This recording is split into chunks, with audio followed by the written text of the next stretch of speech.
What is going on, everybody? Precursor here with AVR Gaming, here to bring you another tutorial video. Now today's tutorial video is going to be on the crowning jewel of CivCraft, why everyone, or mostly everyone, joins the game. It's for the pure aspect of war.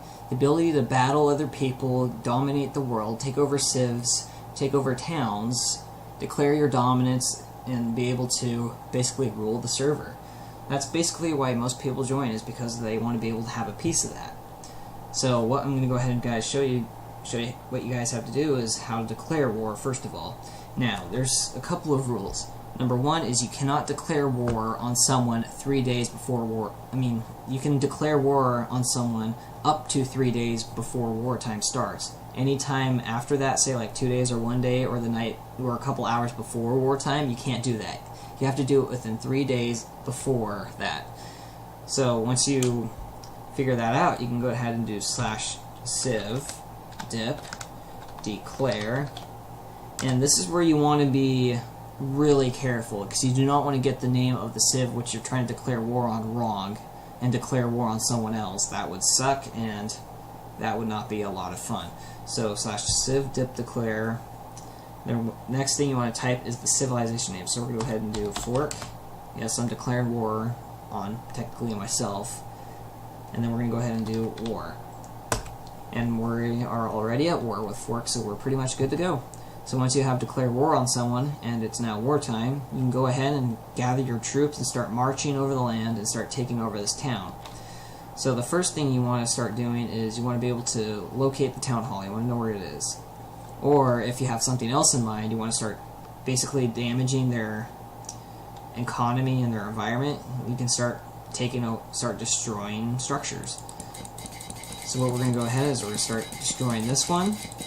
As you can see, damage 90%, 80%.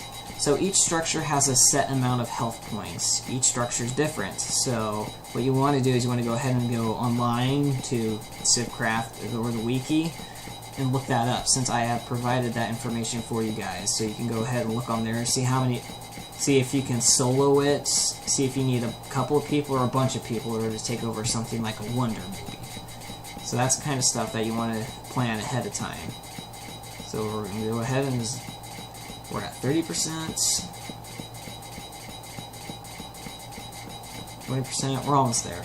So yeah, this one is going to take a little bit of time. 10%, I'm going to go ahead and get you guys a better view, because this is going to be cool.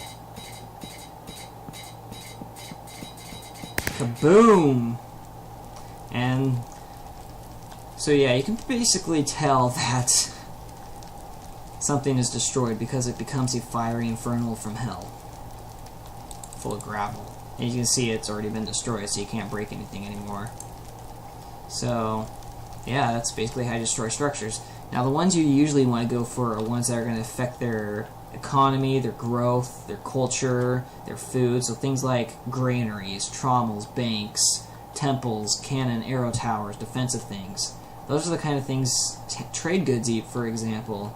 Those are the type of things you want a gun for. Those are the ones you pretty much want to start hitting. So we're going to go ahead and start taking over this trommel. Trommel has I think it has more health, but don't quote me on that. I didn't do the research ahead of time. Sorry about that. But yeah, you guys can go online. You can look up all the health points. You can solo it. You need a group, whatever. All that information is provided on the wiki for you guys. So we're at 50%. Now I have to applaud Netison for applying all these cool sounds and effects and all this stuff for you to provide for you guys. So go ahead and give them a thanks, because this is really cool. I really like this. This is my favorite part about wars. That thing is be able to see someone just blow up something. That's pretty cool. Alright, almost there. Kaboom! And that has been destroyed. So now they have no more trommel. Well, not no more trommel, but for now they have no more trommel. So what we're going to go ahead and do is now we're going to go ahead and start raiding the town hall. Now the town hall, unlike the other structures, you have to go after the control points. Now what are control points? You'll notice that in the town hall there are 6 of these. Obsidian blocks on top of fencing that stand out pretty well. Now these are the ones you want to go for, since this is basically how you take over a town hall. Kaboom! So, basically, the control blocks are our way of balancing the war times. That way no one can like hide underneath the town hall and wail at it. These are out in the open to help the enemy, or help the receiving team of the war help defend their town. They can defend it, they can do whatever they can, since they're pretty distinguishable. Now, each control block that you break increases that receiving team's respawn time by a set amount. So yeah, the more blocks you break, the longer their respawn time is, and it gives you the more ability and the more flexibility to destroy more blocks while they try and recuperate from the incident that caused them to die. So that's 3 down. Go ahead and go over here to 4.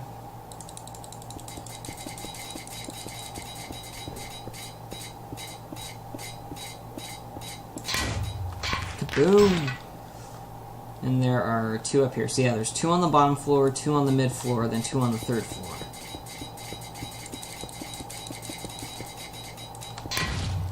Alright, 1 more. Here we go.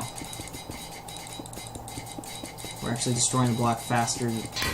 Alright, there we go.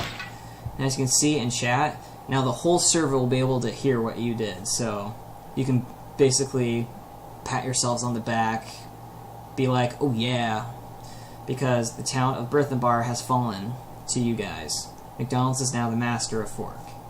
So since this is the capital city, we now have dominance over that entire civilization. It's not like where you take over a small town, that town is now your vassal.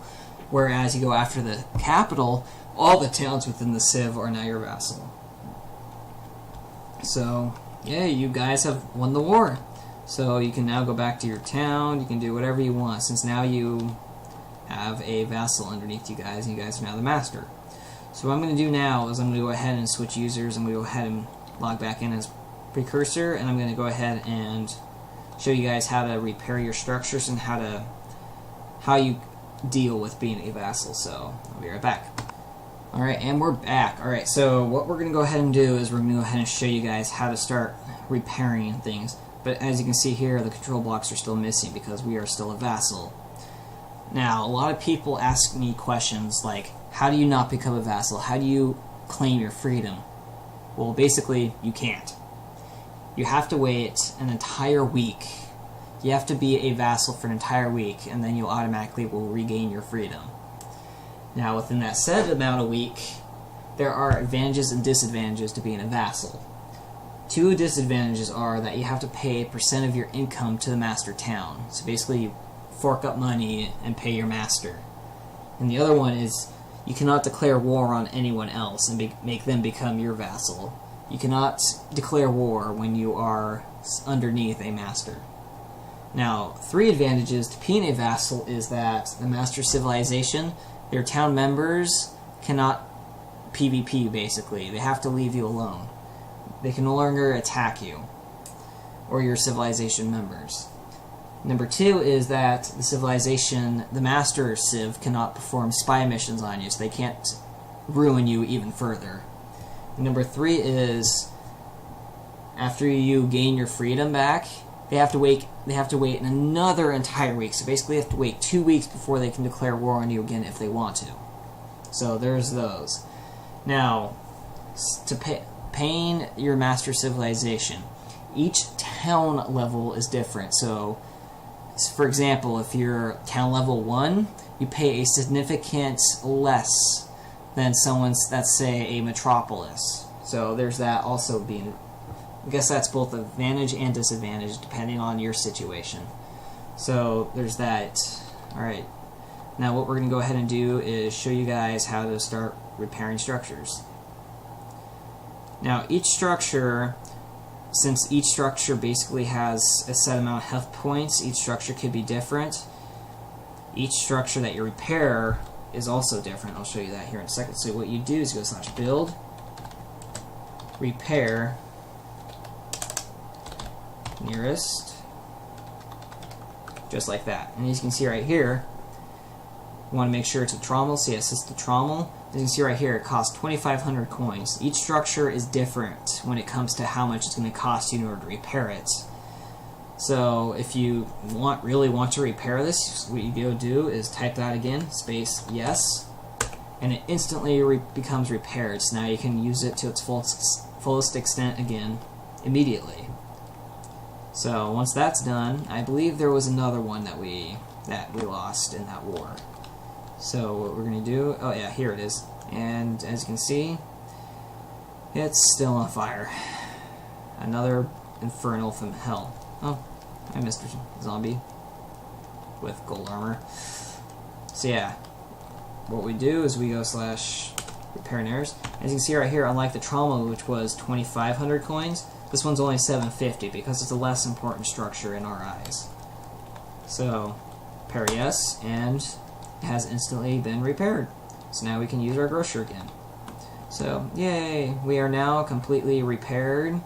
And now what we can do is we go ahead and start making maybe more defensive structures to help defend us from the next engagements.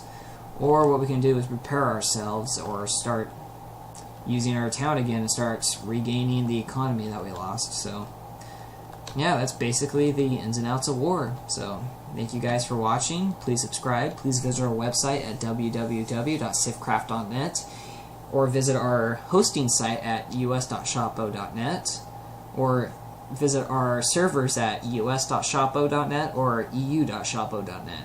Thank you very much, and I'll see you guys in another video. Peace.